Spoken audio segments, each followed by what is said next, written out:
Hello friends, आप सभी का स्वागत है आपके अपने channel Science Guru the best पर। Please like the video, share the video, subscribe the channel and press the bell icon to get latest notification of the videos. आज की क्लास में मैं लेकर आया हूँ आपके लिए टॉपिक है साउंड, ध्वनि, और इस पर मोस्ट इम्पोर्टेंट MCQ क्वेश्चन आपके लिए लेकर आया हूँ। मोर देन 100 क्वेश्चंस है, 100 से ज़्यादा आपको क्वेश्चंस मिलेंगे। वही क्वेश्चन है जो अप टू द सिलेबस है, और ये क्लास इंपॉर्टेंट होने वाली है रीट मेंस लेवल 1 और लेवल 2 के लिए, RPSC सेकंड ग्रेड के लिए, CET जो राजस्थान की एग्जाम होने वाली है उसके लिए, NTPC के लिए, वीडियो के लिए, इन सभी एग्जाम्स के लिए जिनमें जनरल साइंस में ये टॉपिक है। अगर आपको क्लास की PDF चाहिए तो उसका लिंक आपको डिस्क्रिप्शन में मिल जाएगा, वहाँ से आप PDF ले सकते हैं। चलो शुरू करते हैं आज की क्लास। पहला क्वेश्चन है, ध्वनि का वेग अधिकतम होता है। ऑप्शन ए है वायु में, ऑप्शन बी धातु में, या द्रव में, या निर्वात में। तो देखो, ध्वनि का अधिकतम वेग जो है वो ठोसों में होता है सबसे अधिक वेग, उसके बाद द्रव में, और सबसे कम ध्वनि का वेग जो है वो वायु में होता है या गैसीय माध्यम में होता है। निर्वात में ध्वनि का वेग 0 होता है, यानी निर्वात में ध्वनि का संचरण संभव नहीं है, केवल प्रकाश का संचरण हो सकता है निर्वात में। तो यहाँ पर हमें देखना है कि ठोस माध्यम कौन सा है। तो ठोस माध्यम यहाँ पर धातु है, इसलिए इसका सही उत्तर हो जाएगा B, धातु। अगला क्वेश्चन देखते हैं। लगभग 25 डिग्री सेल्सियस के तापमान पर किसी माध्यम में ध्वनि की गति अधिकतम होगी। इसमें से किस माध्यम में ध्वनि की गति अधिकतम होगी जब तापमान 20 डिग्री हो। देखो, तापमान से यहाँ पर ज़्यादा कोई कंफ्यूज नहीं होना है, हमें वही देखना है कि ठोसों में सबसे ज़्यादा होती है, उसके बाद द्रव में, उसके बाद सबसे कम होती है गैसों में। तो ग्रेनाइट, लोहा, हवा और पानी। तो देखो, हवा गैस माध्यम हो गया, पानी द्रव माध्यम हो गया, लोहा ठोस है, ग्रेनाइट जो है ये भी ठोस है, लेकिन ठोसों में धातुओं में सबसे अधिक होती है इसकी गति। तो यहाँ पर सही उत्तर हो जाएगा B, लोहा। अगला क्वेश्चन देखते हैं। निम्न कथनों पर विचार कीजिए। हृदय अपसर्व्य आवृत्ति पर कंपन करता है। दूसरा ऑप्शन है कि ध्वनि की गति गैस में द्रव और ठोस की तुलना में अधिक होती है। तीसरा है कि मेक संख्या ध्वनि की गति वर्णन करने के लिए प्रयोग में लाते हैं। और चौथा ऑप्शन है कि प्रासर्व्य ध्वनि की आवृत्ति 20,000 हर्ट्ज से अधिक होती है। इन कथनों में से कौन कौन से सही है। देखो, एक बार हम सभी स्टेटमेंट को समझ लेते हैं, उसके बाद में हम इसके आंसर को देखेंगे। सबसे पहले कि हृदय सर्वे आवृत्ति पर कंपन करता है, ये बिल्कुल जो है सही स्टेटमेंट है कि हृदय जो कंपन करता है उसकी जो आवृत्ति होती है प्रासर्व्य होती है। अब 20 हर्ट्ज से लेके 20 हर्ट्ज से लेके 20,000 हर्ट्ज तक, ये जो आवृत्ति है इसको हम ध्वनि कहते हैं। 20,000 को हम 20 किलो हर्ट्ज भी लिख सकते हैं। तो ये जो आवृत्ति है ना, इसको तो ध्वनि कहते हैं। और इससे कम की आवृत्ति, यानी 20 हर्ट्ज से कम की जो आवृत्ति है उसको हम कहते हैं अवसर्व्य आवृत्ति। अवसर्व्य आवृत्ति को हम नहीं सुन सकते। और 20,000 हर्ट्ज से, यानी 20 किलो हर्ट्ज से ऊपर की जो आवृत्ति होती है उसको कहते हैं प्रासर्व्य तरंगे या प्रासर्व्य आवृत्ति, तो उसको भी हम नहीं सुन सकते। तो हृदय की जो कंपन है वो सर्व्य आवृत्ति का कंपन है। तो ये पहला स्टेटमेंट सही है। अब देखते हैं दूसरा स्टेटमेंट कि ध्वनि की गति गैस में द्रव और ठोस की तुलना में अधिक होती है। तो देखो, ये स्टेटमेंट जो है वो गलत है, क्योंकि ध्वनि की आवृत्ति सबसे अधिक ठोसों में होती है, धातुओं में सबसे अधिक होती है, और उसके बाद में द्रव में, और सबसे कम जो ध्वनि की आवृत्ति है वो गैसों में होती है। ठीक है, तो ये स्टेटमेंट गलत हो गया। अब देखते हैं तीसरा स्टेटमेंट कि मेक संख्या ध्वनि की गति वर्णित करने के लिए प्रयोग में लेते हैं। तो ये बिल्कुल सही है। देखो, मेक संख्या जो है वो वायुयान की गति और इनकी जो अल्ट्रासोनिक स्पीड से, जो यानी ध्वनि की गति से अधिक गति से जो गति करते हैं, उन वस्तुओं की गति के लिए, जैसे वायुयान है, इनके लिए हम मेक संख्या का उपयोग करते हैं। मेक संख्या से उनको डिनोट करते हैं। तो इसके बारे में बताऊंगा आपको भी आगे प्रश्न में, मेक संख्या क्या होती है। तो ये स्टेटमेंट सही है।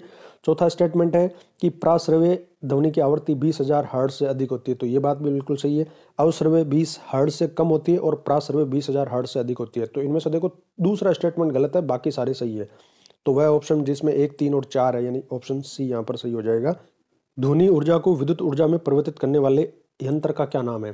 यानी जो ध्वनि ऊर्जा को विद्युत ऊर्जा में परिवर्तित करता है वो एम्पलीफायर है, आलापक है, या माइक्रोफोन है, या प्रेषित्र है। तो इसका सही उत्तर हो जाएगा माइक्रोफोन। देखो, जब हम बोलते हैं माइक में, जब साउंड सिस्टम का उपयोग करते हैं और हम यहाँ पर माइक से हम बोलते हैं ना चीज़ों को, तो माइक और स्पीकर दो चीज़ें होती है। तो स्पीकर तो विद्युत को वापस ध्वनि में बदलता है, यानी विद्युत ऊर्जा को ध्वनि ऊर्जा में कन्वर्ट करने का काम हो गया स्पीकर का, लाउड स्पीकर का, ठीक है। और जो माइक पीस है, हैंड माइक जिसमें हम बोलते हैं, तो जो जब हम बोलते हैं तो वो ध्वनि ऊर्जा को विद्युत तरंगों में कन्वर्ट करता है। तो विद्युत को ध्वनि में ध्वनि को विद्युत में कन्वर्ट करने वाला उपकरण हो गया माइक्रोफोन। अगला प्रश्न है कि ध्वनि का वेग निर्भर करता है तीव्रता पर, स्वरूप पर, तरंग दैर्ध्य पर, और इनमें से कोई नहीं। तो देखो इसका सही उत्तर हो जाएगा तरंग दैर्ध्य पर। इसको हम समझ लेते हैं थोड़ा सा। ध्वनि का जो वेग या चाल होती है उसका सूत्र है v बराबर एफ गुणा लेमड़ा। यहाँ v का मतलब ध्वनि का वेग है और f का मतलब है आवृत्ति। f की जगह हम न्यू भी लिख सकते हैं, ये आवृत्ति है, ठीक है, न्यू ऐसा करके भी लिखते हैं इसको न्यू। और लेमड़ा का मतलब होता है तरंग दैर्ध्य, तरंग दैर्ध्य। तो देखो अब आप यहाँ पर देखो कि ध्वनि का वेग किन चीज़ों पर निर्भर करता है, केवल दो चीज़ों पर निर्भर करता है कि ध्वनि का वेग जो है वो फ्रीक्वेंसी, आवृत्ति पर निर्भर करता है और तरंग दैर्ध्य पर निर्भर करता है। और जब ध्वनि एक माध्यम से दूसरे माध्यम में जाती है ना, तब वो केवल तरंग दैर्ध्य पर निर्भर करता है, आवृत्ति वही सेम रहती है। तो यहाँ पर सही उत्तर हो जाएगा जिसमें तरंग दैर्ध्य, यानी ऑप्शन सी है। अगला क्वेश्चन है कि टेलीकास्ट किसे कहते हैं। टेलीकास्ट का मतलब क्या है, तो ये हमें देखना है। पहला ऑप्शन है कि टेलीफोन की बातचीत को टीवी के पर्दे पर फ्लैश करना टेलीकास्ट कहलाता है, या बी है कि संदेश की विषय वस्तु को टेलीक्स मशीन द्वारा मुद्रित करना, प्रिंट करना, या तीसरा ऑप्शन है कि एसटीडी कोड के बिना स्थानीय टेलीफोन को बाहर के टेलीफोन के साथ संयोजित करना, कनेक्ट करना, या ऑप्शन डी है कि समाचारों और सूचनाओं की विषय वस्तु को टीवी के पर्दे पर फ्लैश करना। तो टेलीकास्ट का मतलब होता है टेलीकास्ट करना, जैसे हम सुनते हैं कि लाइव टेलीकास्ट, जैसे क्रिकेट मैच का या किसी इवेंट का लाइव टेलीकास्ट हो रहा है। तो लाइव टेलीकास्ट का मतलब है कि अगर कोई भी सूचना या समाचार है या कोई चलचित्र है, तो उसकी विषय वस्तु को अगर हम टीवी के पर्दे पर अगर उसको फ्लैश कर रहे हैं तो उसको हम कहेंगे टेलीकास्ट करना। तो यहाँ पर सही ऑप्शन हो जाएगा डी, टेलीकास्ट का मतलब है समाचार और सूचना की विषय वस्तु को टीवी के पर्दे पर फ्लैश करना।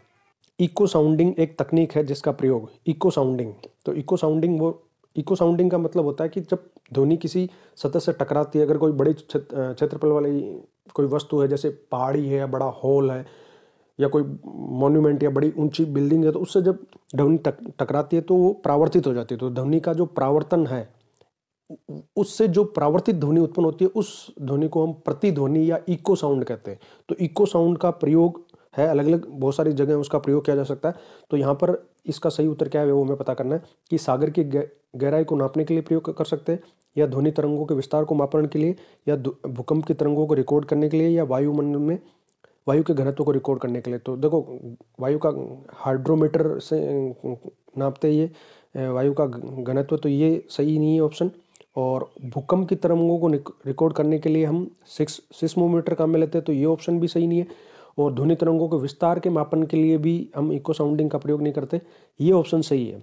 सागर की गहराई को मापने के लिए जो शिप्स होती है, जहाज होती है, उसके नीचे एक डिवाइस लगी रहती है जिसको हम कहते हैं सोनार, sound and navigation ranging sonar. तो सोनार डिवाइस जो है ना वो इको साउंडिंग पे ही डिपेंड करती है, इसी पे बेस्ड है। Sonar device is based on echo sounding. तो सागर की गहराई नापने के लिए, या सागर में कोई अवरोध है या कोई शेल है ना, ये सब नापने के लिए हम इसको काम में लेते हैं। तो इसका ऑप्शन हो जाएगा ए, सही हो जाएगा यहाँ पर। पृथ्वी के वायुमंडल की कौन सी तरंग जो है वो रेडियो तरंगों को वापस पृथ्वी के पृष्ठ पर परावर्तित करती है, आयन मंडल, मध्य मंडल, समताप मंडल या भूमंडल। तो देखो वे रेडियो तरंगों को परावर्तित करने की वाली जो परत है ना उसका नाम है आयन मंडल, है ना, आयन मंडल। आयन मंडल यहाँ पर सही ऑप्शन हो जाएगा। प्रतिध्वनि का कारण होता है, जो इको साउंड उत्पन्न होता है उसका कारण क्या है, ध्वनि का अपवर्तन, या ध्वनि तरंगों का ध्रुवण, या ध्वनि तरंग का विवर्तन, या ध्वनि तरंगों का परावर्तन। तो देखो इसमें सही या इनमें से कोई नहीं, तो सही उत्तर है यहाँ पर परावर्तन। जो प्रतिध्वनि उत्पन्न होती है वो परावर्तन की वजह से उत्पन्न होती है, रिफ्लेक्शन की वजह से होती है। जैसे यहाँ पर अगर कोई ध्वनि का स्रोत है, तो ध्वनि स्रोत से जो ध्वनि अगर किसी बड़े ऑब्जेक्ट से टकराए, तो टकराने के बाद में यहाँ से जो ध्वनि उत्पन्न होगी इसको हम प्रतिध्वनि कहेंगे। तो प्रतिध्वनि का कारण है ये टकराना, यानी परावर्तन, ठीक है। और ध्वनि तरंगों का अपवर्तन भी होता है, लेकिन अपवर्तन की वजह से ये नहीं है। अपवर्तन का मतलब होता है कि ध्वनि जब एक माध्यम से दूसरे माध्यम में जाती है तो उसकी वेग में परिवर्तन हो जाता है। तो इसकी वजह से इको साउंडिंग या प्रतिध्वनि नहीं उत्पन्न, इसका कारण परावर्तन है। ध्वनि ध्रुवण केवल प्रकाश तरंगों का होता है, साउंड का या ध्वनि का ध्रुवण नहीं होता। विवर्तन होता है, लेकिन परावर्तन इसका सही उत्तर है यहाँ पर। अगला प्रश्न देखते हैं हम। एक टीवी सेट को संचालित करने के लिए रिमोट कंट्रोल निम्न में से किसका उपयोग करता है? इनमें से कौन सी तरंगें जिनका उपयोग रिमोट कंट्रोल द्वारा किया जाता है? प्रकाश तरंगों का, ध्वनि तरंगों का, अवरक्त तरंगों का या रेडियो तरंगों का? तो देखो, रिमोट कंट्रोल जो है उसमें अवरक्त तरंगें होती है, इंफ्रारेड जिसको हम कहते हैं, इंफ्रारेड। ठीक है, इंफ्रारेड, इंफ्रारेड, इंफ्रारेड अवरक्त तरंगों का उपयोग किया जाता है इसमें। अगला क्वेश्चन देखते हैं। यदि दो आदमी चंद्रमा की सतह पर बातचीत करते हैं तो वे, इनमें से कौन सा ऑप्शन सही है वो हमें पता करना है कि चंद्रमा पर एक दूसरे की आवाज़ को पृथ्वी की तुलना में बहुत देर बाद सुन सकते हैं, या चंद्रमा पर उतने ही समय में सुन सकते हैं जितना कि पृथ्वी पर, या एक दूसरे की आवाज़ नहीं सुन पाएंगे, या एक दूसरे की प्रतिध्वनि बार बार सुन सकते हैं। तो देखो, चंद्रमा पर कोई माध्यम नहीं है, वहाँ पर गैसीय माध्यम नहीं है, तो हवा नहीं है वहाँ पर, एटमॉस्फेयर नहीं है। जब एटमॉस्फेयर नहीं है तो माध्यम नहीं है, यानी निर्वात है वहाँ पर, तो निर्वात में ध्वनि का संचरण नहीं हो सकता, तो वो एक दूसरे की आवाज़ नहीं सुन सकते। ऑप्शन सी यहाँ पर सही है। अगला प्रश्न देखते हैं। ध्वनि तरंग अपने मार्ग में रुकावट आने पर मुड़ जाती है, या सीधी हो जाती है, या रुक जाती है, या लौट जाती है? कौन सा ऑप्शन यहाँ पर सही है? तो ध्वनि तरंग के, अगर ध्वनि तरंगों का संचरण हो रहा है और उनके सामने अगर कोई 1 मीटर की रेंज का अगर कोई ऑब्जेक्ट आ गया, 1 मीटर तक, इससे ऊपर में नहीं होता, 1 मीटर तक की अगर कोटि का कोई है ऑब्जेक्ट, तो उसके किनारों पर वो मुड़ जाती है, उसके किनारों से वो मुड़ जाती है। तो ध्वनि तरंगे जो उसके किनारों पर मुड़ जाएगी, तो सही ऑप्शन यहाँ पर ए है कि वो मुड़ जाएगी। अगला प्रश्न देखते हैं कि हवा में ध्वनि का वेग कितना, वेग कितना है? तो यहाँ पर वेग है 30,000 मीटर प्रति घंटा, या 332 मीटर प्रति घंटा, या 1000 मीटर प्रति सेकंड, या 300 मीटर प्रति सेकंड? तो देखो, इसका सही उत्तर है बी, 332 मीटर प्रति सेकंड। ये हवा में ध्वनि की गति होती है ना, ये ध्वनि है। ध्वनि की वायु में जो गति है, निर्वात में ध्वनि का संचरण संभव नहीं है, तो वायु में ध्वनि की जो गति होती है वो इतनी होती है, लगभग 332 मीटर प्रति सेकंड। और प्रकाश की जो होती है वो 3.8 × 10⁸ मीटर प्रति सेकंड होती है। ठीक है, इसीलिए जब हमें थंडर होता है, जब बादल की गर्जना होती है, बिजली गिरती है, तो बिजली की जो चमक है वो हमें पहले दिखाई दे जाती है और साउंड बाद में आता है, क्योंकि प्रकाश की जो गति है वो तेज है, बहुत तीव्र गति से वो संचरण होता है प्रकाश का, जबकि ध्वनि की गति जो है वो कम है, इसलिए। अगला प्रश्न देखते हैं। अगला प्रश्न है यहाँ पर कि चमगादड़ की ध्वनि कैसी होती है? श्रव्य, अवश्रव्य, अवधानिक या प्राश्रव्य? तो देखो, यहाँ पर सही उत्तर है कि चमगादड़ की ध्वनि प्राश्रव्य होती है। चमगादड़ जो ध्वनि उत्पन्न करता है वो 20,000 हर्ट्ज या 20 किलो हर्ट्ज से ऊपर की ध्वनि होती है, प्राश्रव्य ध्वनि उत्पन्न करता है, और इसीलिए इसका उत्तर हो जाएगा डी। अगला प्रश्न हम देखते हैं कि जब कोई तरंग एक स्थान से दूसरे स्थान पर जाती है तो वह परिवहन करती है, ऊर्जा का परिवहन करती है, पदार्थ का, द्रव्यमान का? तो देखो, जब भी ध्वनि तरंग एक स्थान से दूसरे स्थान पर जाती है तो वो केवल ऊर्जा का परिवहन करती है, पदार्थ का नहीं। पदार्थ के कण जो यहाँ पर कण होंगे वो अपने स्थान पर ही रहेंगे। ठीक है, केवल उनका जो है केवल कंपन होता है, उनमें वाइब्रेशन होता है, इस तरह से केवल डिस्टर्बेंस होता है, विक्षोभ जो है वो आगे ट्रेवल करता है, न द्रव्यमान का न पदार्थ का, केवल ऊर्जा का परिवहन होता है एक जगह से दूसरी जगह पर। तो इसका उत्तर हो जाएगा ए। अगला क्वेश्चन हम देखते हैं। बेल किसकी इकाई है? बेल जो है वो किसकी इकाई है? इनमें से सही ऑप्शन हमें देखना है, तीव्रता की, तरंगदैर्ध्य की, आयाम की, या इनमें से किसी की भी? तो देखो, इसका सही उत्तर जो है वो है तीव्रता। बेल जो है वो तीव्रता की, ध्वनि की तीव्रता की इकाई होती है बेल। ठीक है, शोर को जिसका हम नापते हैं ना डेसिबल, तो डेसिबल में ध्वनि की तीव्रता को नापा जाता है। तरंगदैर्ध्य जो है, जैसे मान लो ये एक ध्वनि तरंग है यहाँ से यहाँ तक, तो ये जो क्रेस्ट, श्रृंग और गृत जो बन रहे, इनको गृत कहते हैं नीचे वालों को, और इनको श्रृंग कहते हैं। तो ये दो कर्मागत जो श्रृंग है या दो कर्मागत जो गर्त है, इनके बीच की जो दूरी है इसको हम कहते हैं तरंगदैर्ध्य, किसी तरंग का तरंगदैर्ध्य, और इसकी इकाई होती है मीटर। इसको मीटर में नापा जाता है, लैम्बडा से इसको लिखा जाता है। आयाम जो होता है वो है कि जो माध्यम के कण है वो कितना डिस्प्लेसमेंट हुआ, उनके में कितना अधिकतम विस्थापन हुआ, यानी जो ये माध्य स्थिति से लेके जो सुरंग या गर्त है इसकी जो अधिकतम दूरी है इसको हम आयाम कहते हैं, और आयाम को ए से लिखा जाता है, और इसकी इकाई भी मीटर होती है, और तीव्रता की इकाई डेसीबेल होती है। तो यहाँ से ही उत्तर हो जाएगा बेल। अगला प्रश्न है कि एक्सरे की खोज किसने की थी? इनमें से किस साइंटिस्ट ने एक्सरे की खोज की थी? बेकेरेल ने, रोंटजन ने, मैरी क्यूरी ने, या वान लो ने? तो देखो सही ऑप्शन है रोंटजन। एक्सरे जो रेज है, एक्स किरणों की खोज रोंटजन ने की थी, जिससे हम एक्सरे लेते हैं, जिससे हमारे मेडिकल में जिनका उपयोग होता है। बेकेरेल और मैरी क्यूरी ये रेडियो एक्टिविटी से संबंधित है, जिन्होंने रेडियो एक्टिविटी की खोज की थी। ठीक है, तो सही उत्तर यहाँ पर हो गया रोंटजन। ध्वनि तरंगों में से कौन सी घटना नहीं हो सकती? विवर्तन नहीं हो सकता, ध्वनि नहीं हो सकता, या परावर्तन नहीं हो सकता, व्यतिकरण नहीं हो सकता। देखो इसका सही उत्तर है ध्रुवण। ध्रुवण जो है वो केवल प्रकाश में हो सकता है। ध्रुवण जो विद्युत चुंबकीय तरंगों की प्रकृति होती है, और प्रकाश विद्युत चुंबकीय तरंग है, इसलिए प्रकाश की ये है। बाकी विवर्तन हो जाता है, परावर्तन हो जाता है, व्यतिकरण हो जाता है। देखो इनको थोड़ा सा हम समझ लेते हैं कि परावर्तन, व्यतिकरण और विवर्तन किसे कहते हैं। परावर्तन का मतलब होता है कि जब ध्वनि किसी परावर्तक सतह से टकराकर दोबारा सुनाई देती है तो उसको हम प्रतिध्वनि कहते हैं, और इस परिघटना को हम परावर्तन कहते हैं। प्रकाश में भी परावर्तन होता है, ध्वनि में भी परावर्तन होता है।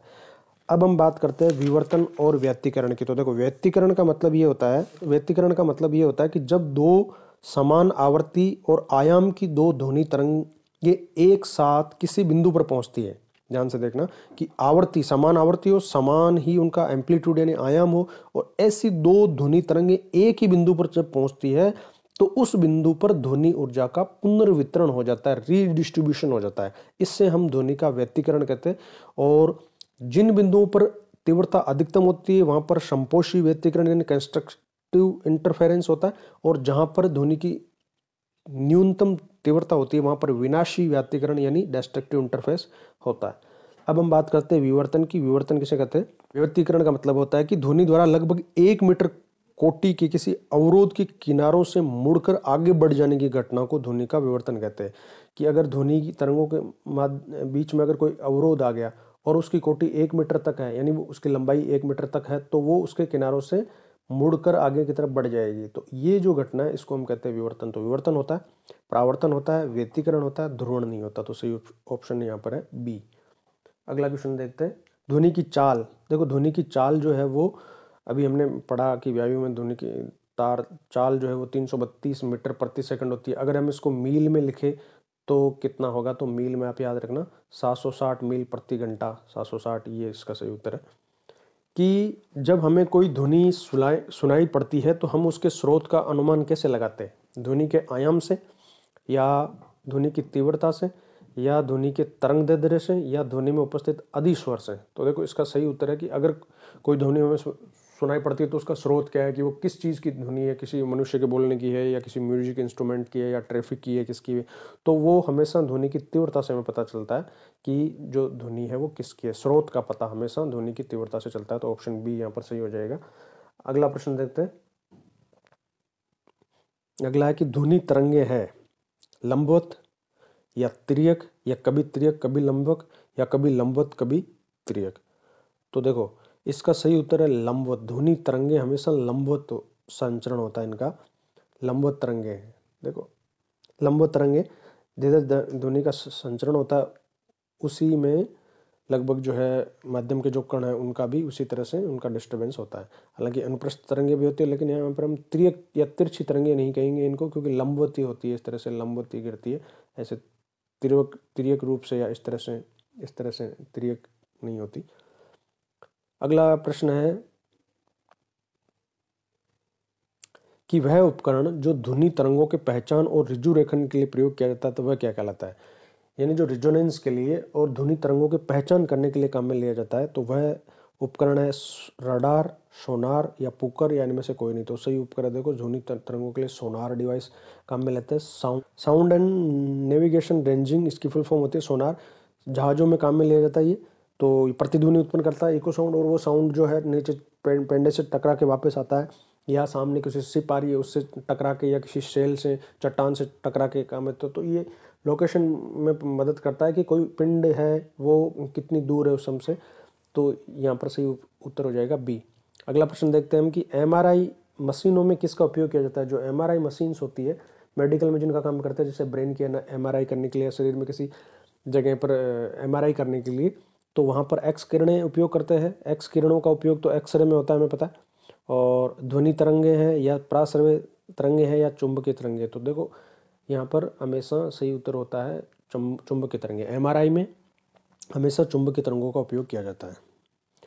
अगला प्रश्न हम देखते हैं, ऐसी तरंगे जिनका ध्रुवीकरण नहीं हो सकता, यानी वो तरंगे जिनका ध्रुवीकरण नहीं हो सकता। तो मैंने आपको बताया था, देखो ध्रुवीकरण किनका नहीं होता, साउंड का, ध्वनि तरंगों का नहीं होता। अब ध्वनि तरंगे कैसी होती है, देखो प्रकाश तरंगों का ध्रुवीकरण होता है। विद्युत चुंबकीय तरंगे, प्रकाश तरंगे विद्युत चुंबकीय तरंगे ही है, तो ये तो दोनों एक ही हो गया। अनुप्रस्थ तरंगे, प्रकाश तरंगे अनुप्रस्थ तरंगे, क्योंकि प्रकाश की इस माध्यम में संचरण कर रहा है, तो जो कण होंगे उनका में जो वाइब्रेशन होगा वो इस तरह से अप डाउन, यानी इस तरह से इनके लंबवत, तरंग की संचरण के लंबवत इनमें विस्थापन या कंपन होता है। तो ये अनुप्रस्थ तरंगे, प्रकाश अनुप्रस्थ तरंगे, तो ये तीनों तो प्रकाश से संबंधित है, ये तीनों ऑप्शन। तो अनुदैर्ध्य तरंगे, ये ध्वनि अनुदैर्ध्य तरंगे जिसमें तरंग की संचरण जिस दिशा में होता है उसी दिशा में जो माध्यम के कण है उनमें विक्षोभ उत्पन्न होता है, कंपन उत्पन्न होता है। तो ये ऑप्शन डी यहाँ पर सही है। अगला प्रश्न देखते हैं कि ध्वनि नहीं गुजर सकती स्टील से, निर्वात से या जल से, वायु से। तो देखो ध्वनि हमेशा निर्वात से नहीं गुजर सकती। माध्यम कोई सा भी हो, चाहे ठोस हो या द्रव हो या गैस हो, तो इसका सही उत्तर हो जाएगा निर्वात से नहीं गुजर सकती। अगला प्रश्न देखते हैं, रेडियो तरंगों के संचरण के लिए प्रयुक्त वायुमंडल का स्थल कौन सा है। तो देखो रेडियो तरंगों के संचरण के लिए हमेशा आयन मंडल से ही वो जो है रेडियो तरंगें रिफ्लेक्ट होती है, तो आयन मंडल यहाँ पर सही उत्तर हो जाएगा। तो ऑप्शन सी सही है। अगला प्रश्न है, स्टेथोस्कोप किस सिद्धांत पर काम करता है। डॉक्टर के गले में जो लटकता रहता है स्टेथोस्कोप, जिससे वो हमारे चेस्ट पे लगा के और कंडीशन का पता करता है कि हार्ट की क्या कंडीशन है या लंग्स की कैसी कंडीशन है, तो वो किस सिद्धांत पर काम करता है। तो देखो उसका सही उत्तर है यहाँ पर क्या हो जाएगा, धारा का ध्वनि में रूपांतरण, ध्वनि का धारा में रूपांतरण, या ध्वनि का परावर्तन या प्रकाश का परावर्तन। तो सही उत्तर है उसका ध्वनि का परावर्तन। वो ध्वनि के परावर्तन पे जो चेस्ट से जो ध्वनि उत्पन्न होती है उसको जो चेस्ट पीस है वहाँ पर एक डायफ्राम लगा रहता है, वहाँ से उस ध्वनि को परावर्तित करके उसकी जो स्टेथोस्कोप की ट्यूब है वहाँ से परावर्तित ध्वनि कान तक आती है और उससे हमें पता चलता है कि कैसी साउंड अंदर से आ रहा है। अगला प्रश्न है कि जब सितार और बांसुरी पर एक ही स्वर बजाया जाए तो उनसे उत्पन्न ध्वनि का भेद निम्न में से किस अंतर के कारण होता है। यानी अगर कोई म्यूजिक इंस्ट्रूमेंट है, जैसे यहाँ सितार और बांसुरी या कोई भी म्यूजिक अगर इंस्ट्रूमेंट है, अगर उनकी आवृत्ति समान है और उनकी तीव्रता भी अगर समान है तो ध्वनि की गुणता भी कहते हैं, तो उससे पता चलता है कि इन दोनों के बीच में डिफरेंस क्या है। तो जब समान पिच यानी समान सुर और समान तीव्रता की अगर कोई दो ध्वनियां हैं तो उनके बीच में अंतर किस आधार पर किया जाएगा, उनकी प्रबलता के आधार पर किया जाता है। तो सही ऑप्शन यहाँ पर हो जाएगा प्रबलता। अगला प्रश्न देखते हैं,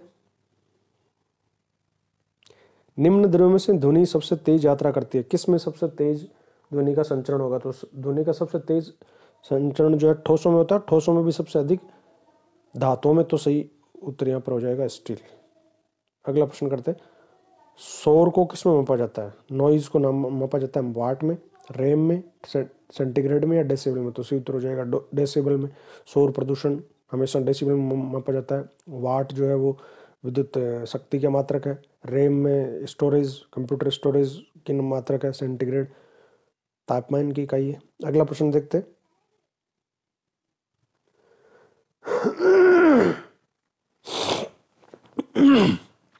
जब हम लघु तरंगों के प्रसारण को दीर्घ तरंग के प्रसारणों की अपेक्षा अधिक अच्छी तरह से क्यों सुन सकते हैं, यानी जो लघु तरंग होती है उनके प्रसारण को हम अच्छे से सुन सकते हैं, इसका कारण क्या है। तो इसका कारण है ऑप्शन ए कि दीर्घ तरंगों की अपेक्षा लघु तरंगों में अधिक ऊर्जा होती है इसलिए, या लघु तरंगों पर वायुमंडलीय विक्षोभ का प्रभाव नहीं पड़ता इसलिए, या लघु तरंग के प्रसारण निकटस्थ रेडियो केंद्रों द्वारा होता है इसलिए, या परंपरा से लघु तरंगे लंबी दूरी के लिए है। तो सही उत्तर देखो यहाँ पर यह है ऑप्शन ए कि दीर्घ तरंगों की बजाय जो लघु तरंगे हैं उनमें अधिक ऊर्जा होती है, इसलिए हम उनको अच्छे से सुन पाते हैं। अगला प्रश्न हम देखते हैं, एक मजदूर रेल की पटरी पर काम कर रहा है। एक लड़का कुछ दूर पर अपने कान पटरियों पर रखकर जब मजदूर द्वारा की जाने वाली हथौड़े की चोट को सुनता है तो उसे 2 बार आवाज सुनाई देती है। इसका क्या कारण है? 2 बार आवाज सुनाई। तो देखो, जब भी किसी ध्वनि की आवाज एक से अधिक बार सुनाई दे तो उसको हम इको साउंड या प्रतिध्वनि कहते हैं, और इसका कारण होता है ध्वनि का परावर्तन। तो ध्वनि का वेग इस्पात में वायु की अपेक्षा अधिक है इसलिए, या ध्वनि का वेग वायु में इस्पात से अधिक है इसलिए, या ध्वनि तरंगे रेल की पटरियों के बीच परावर्तित हो जाती है इसलिए, या उसके कान ध्वनि स्रोत से अधिक भिन्न दूरियों पर इसलिए। तो सही उत्तर हो जाएगा परावर्तन, ध्वनि का परावर्तन। तो ऑप्शन सी यहाँ पर सही है। अब हम बढ़ते हैं अगला क्वेश्चन की तरफ। ध्वनि का तारत्व किस पर निर्भर करता है? ध्वनि का जो तारत्व होता है, तारत्व को हम पिच भी कहते हैं, पिच या सुर कहते हैं इसको, सुर या पिच। तो पिच या जो तारत्व है वो हमेशा किस पर निर्भर करता है? वेग पर, आयाम पर, तीव्रता पर, या किस पर? आवृत्ति पर। तो सही उत्तर है आवृत्ति पर। देखो, हमेशा जो सुर या पिच है वो हमेशा आवृत्ति पर निर्भर करता है, और ध्वनि की जो तीव्रता है कि साउंड है जो है वो लाउड है कि स्लो साउंड है, ये हमेशा आयाम पर निर्भर करता है ना। यानी तीव्रता आयाम पर निर्भर करती है, सुर या जो तारत्व या पिच है वो आवृत्ति पर निर्भर करता है। ये दोनों आपको ध्यान रखना है। यानी जो आवाज, जैसे अभी अगला क्वेश्चन है कि महिला की आवाज तीक्ष्ण क्यों होती है? तो महिला की आवाज तीक्ष्ण होना या आवाज का मोटा होना, जैसे आदमी की आवाज मोटी होती है, शेर की आवाज मोटी होती है, तो ये जो आवाज का मोटा या पतला होना यानी श्रिल होना, ये डिपेंड करता है सुर पर, यानी पिच पर डिपेंड करता है। और पिच हमेशा किस पर डिपेंड करता है? पिच हमेशा निर्भर करता है आवृत्ति पर। तो जिसकी आवृत्ति अधिक होती है उसका पिच अधिक होता है, और उसकी आवाज उतनी ही मध्यम होती है, यानी तीखी होती है, ठीक है, श्रिल होती है, मधुर होती है आवाज। तो महिला की आवाज मधुर इसलिए होती है या तीक्ष्ण इसलिए होती है क्योंकि उसकी पिच अधिक होती है। पिच अधिक आवृत्ति की वजह से होता है, आवृत्ति अधिक है तो पिच अधिक होगा, और पिच अधिक होगा तो साउंड कैसा होगा? साउंड जो होगा वो तीक्ष्ण होगा, यानी तीखा साउंड होगा, और सुनने में अच्छा लगेगा, मोटा साउंड नहीं होगा। अगला प्रश्न है कि जब ध्वनि तरंगे पानी के अंतःपृष्ठीय भाग से अपवर्तित होती है तो निम्न में से कौन अपरिवर्तित रहता है?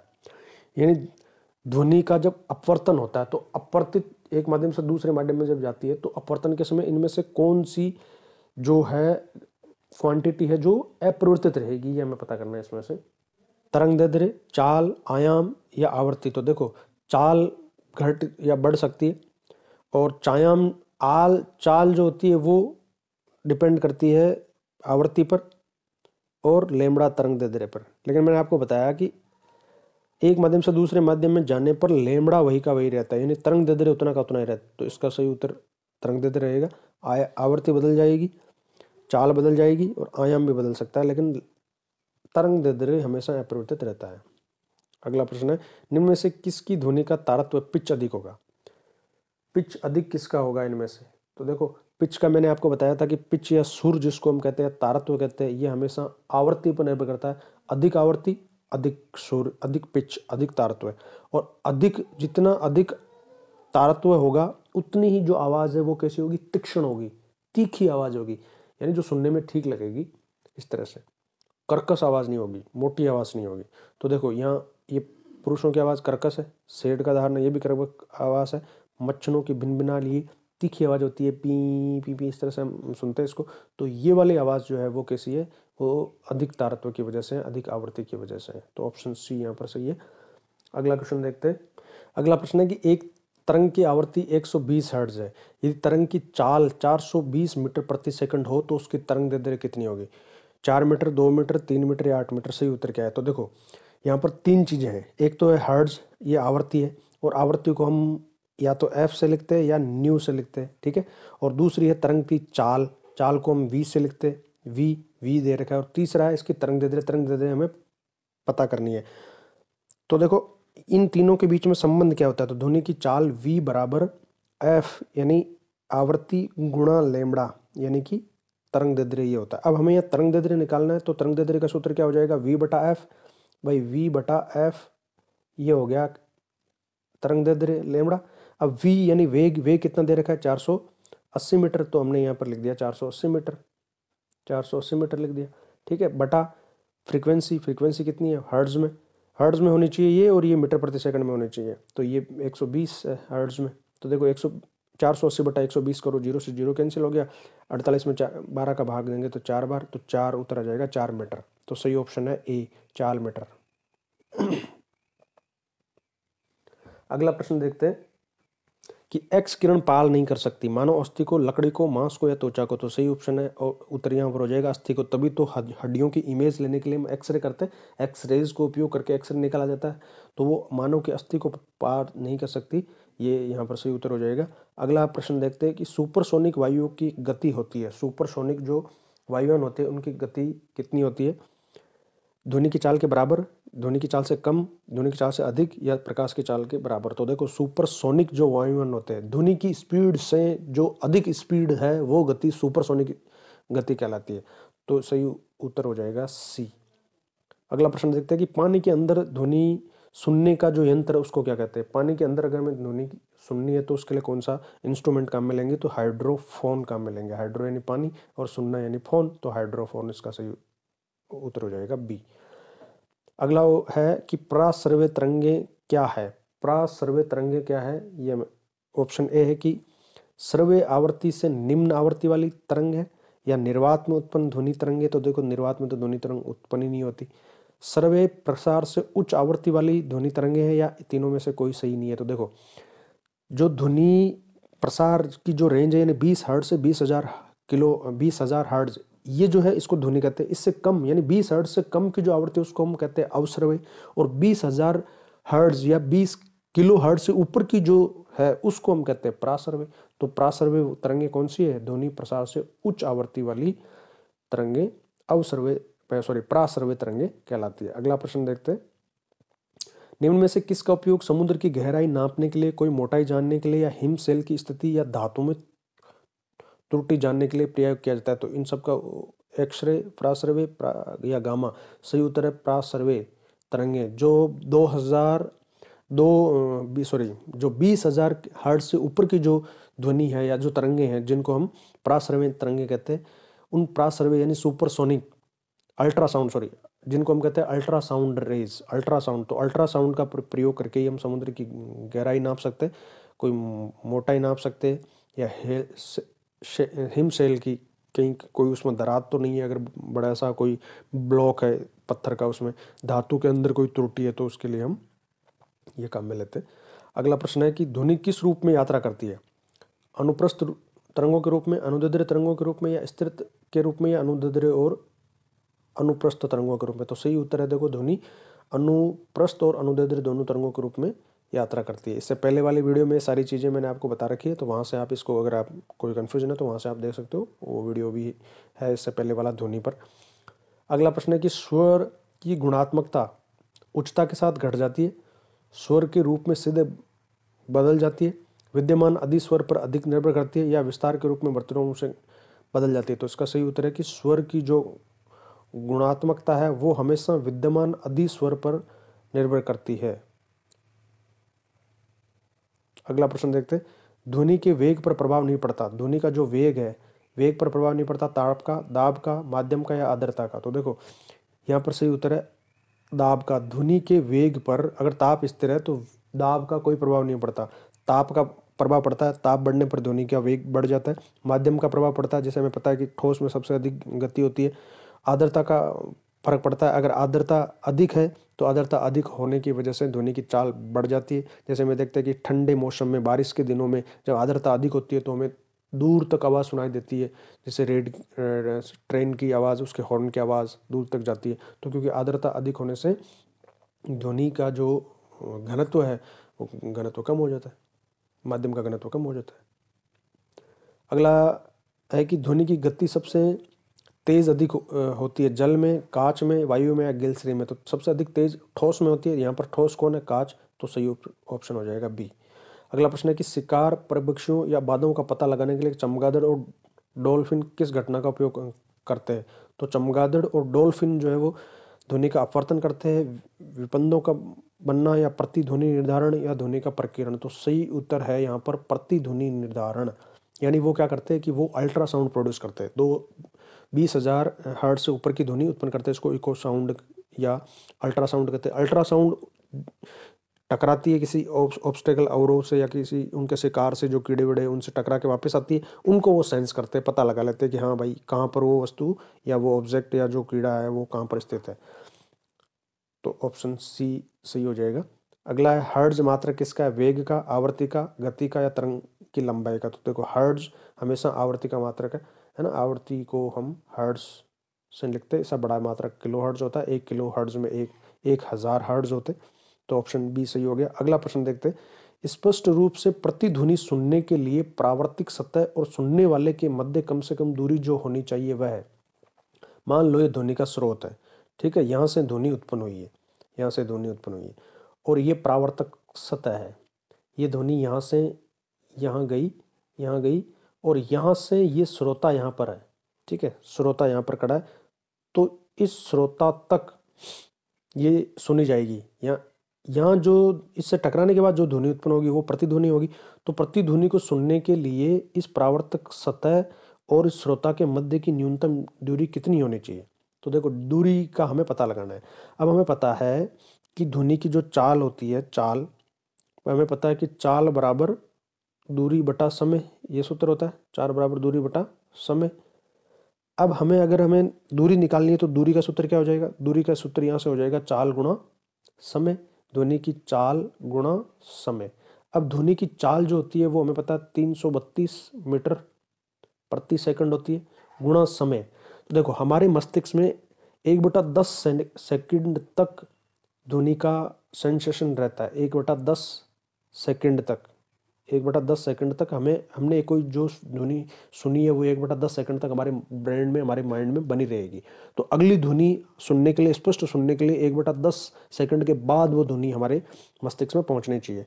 तो कितना समय यहाँ पर होना चाहिए? 1/10 सेकंड का समय यहाँ पर होना चाहिए। अब 300, तो अब हमें यहाँ पर दूरी निकालनी है।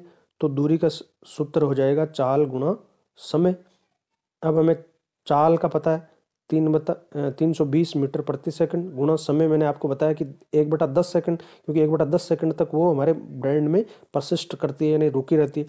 तो अब देखो 332/10 यानी 33.2 ये वो समय है जब ध्वनि स्रोत से प्रावर्तित सतह तक जाएगी और प्रावर्तित सतह से श्रोता के बीच में जाएगी, वो ये है। अब मान लो मैं ही बोल रहा हूँ और मैं ही श्रोता हूँ, तो यहाँ से यहाँ जाएगी और वापस ध्वनि यहीं आएगी। तो मेरे और प्रावर्तिक स्रोत सतह के बीच में कितनी न्यूनतम दूरी होनी चाहिए?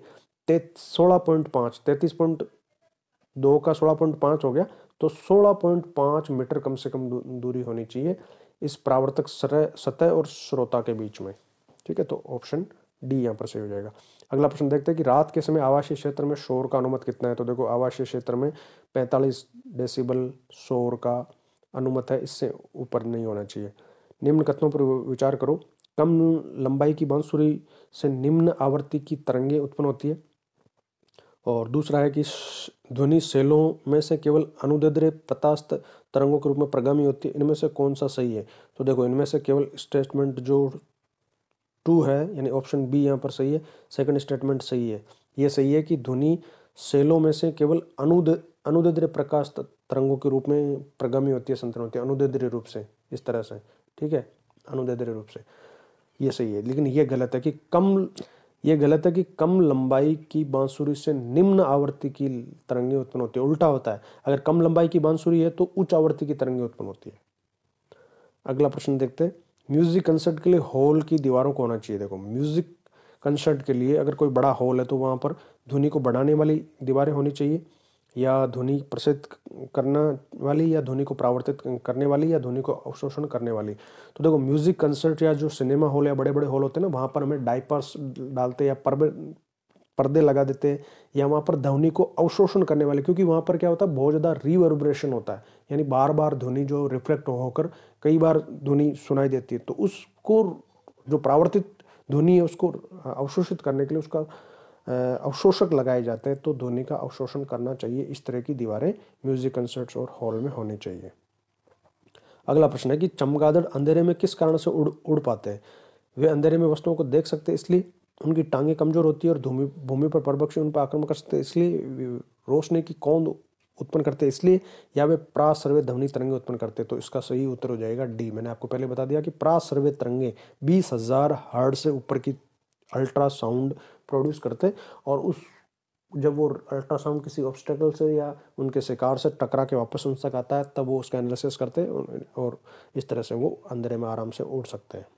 अगला है कि ध्वनि की तीव्रता डेसिबल में अधिकतम सीमा जिससे ऊपर व्यक्ति सुन नहीं सकता। देखो 95 डेसिबल से ऊपर की जो ध्वनि है ना, इसमें आदमी जो है वो पागल हो जाएगा, सुन नहीं सकता इसको। ये सही ऑप्शन इसका 45 है।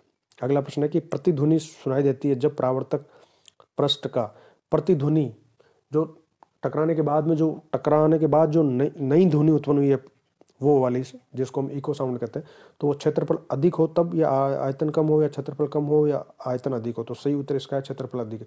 जैसे हमें पता है कि प्रतिध्वनि जो है जैसे किसी पहाड़ के पास में या बड़ी होल के पास में, वहाँ पर ज़्यादा उत्पन्न होती है प्रतिध्वनि, तो उसका क्षेत्रफल कितना होना चाहिए? अधिक होना चाहिए, बड़ा होना चाहिए, ज़्यादा होना चाहिए। तो सही हो जाएगा यहाँ पर ए ऑप्शन। अगला प्रश्न है कि जब दो व्यक्ति आपस में बात करते हैं तो कितने डेसिमल की ध्वनि उत्पन्न होती है? तो देखो लगभग 30 डेसिमल की ध्वनि कम से कम जब दो व्यक्ति आराम से बात करते हैं तो उसको हम उत्पन्न होती है 30 डेसिमल की। जाली दस्तावेजों का पता लगाने के लिए किन किरणों का प्रयोग किया जाता है? तो यहाँ पर देखो सही उत्तर है पराबैंगनी किरणें, अल्ट्रा वायलेट। पराबैंगनी किरणों के द्वारा जाली दस्तावेजों का पता लगाया जाता है। अगला प्रश्न है कि मनुष्यों के लिए शोर की सह सीमा करीब करीब कितनी होती है? 45 डेसिमल, ये तो नॉर्मल बातचीत का लेवल है। 85 डेसिमल, 125 या 155? 125 नहीं सुन सकते, 155 नहीं सुन सकते, ये करीब करीब सह में, इससे ऊपर के को सहन नहीं कर सकते हम 85। ठीक है, तो सही उत्तर हो जाएगा 85। अगला है प्रश्न है कि पराबैंगनी किरणों में ऊर्जा किसकी अपेक्षा अधिक होती है? तो गामा किरणों की अपेक्षा पराबैंगनी किरणों में अधिक ऊर्जा होती है। अगला प्रश्न है कि उस विकिरण का नाम बताइए जिसकी न्यूनतम ऊर्जा है। इनमें से किसकी ऊर्जा न्यूनतम है? वह कौन सी है जिसकी न्यूनतम ऊर्जा है? तो सही उत्तर है सूक्ष्म तरंग। सूक्ष्म तरंग वह विकिरण है जिसकी ऊर्जा न्यूनतम है। तो इस तरह से ये कुछ इंपॉर्टेंट क्वेश्चंस थे जो ध्वनि पर आधारित थे। ठीक है, अगर आपको वीडियो पसंद आए तो प्लीज़ लाइक कीजिए, अपने फ्रेंड्स के साथ में शेयर कीजिए। अगर आप पहली बार आए हैं तो मेरे चैनल को सब्सक्राइब कीजिए। मिलते हैं अगली वीडियो में जिसमें मैं आपके लिए और अच्छे अच्छे क्वेश्चंस लेकर आ रहा हूँ, क्लासेस लेकर आ रहा हूँ। अगला टॉपिक में प्रकाश लेकर आ रहा हूँ, प्रकाश लाइट, उसको हम करवाएंगे। और तो मिलते हैं। Thank you.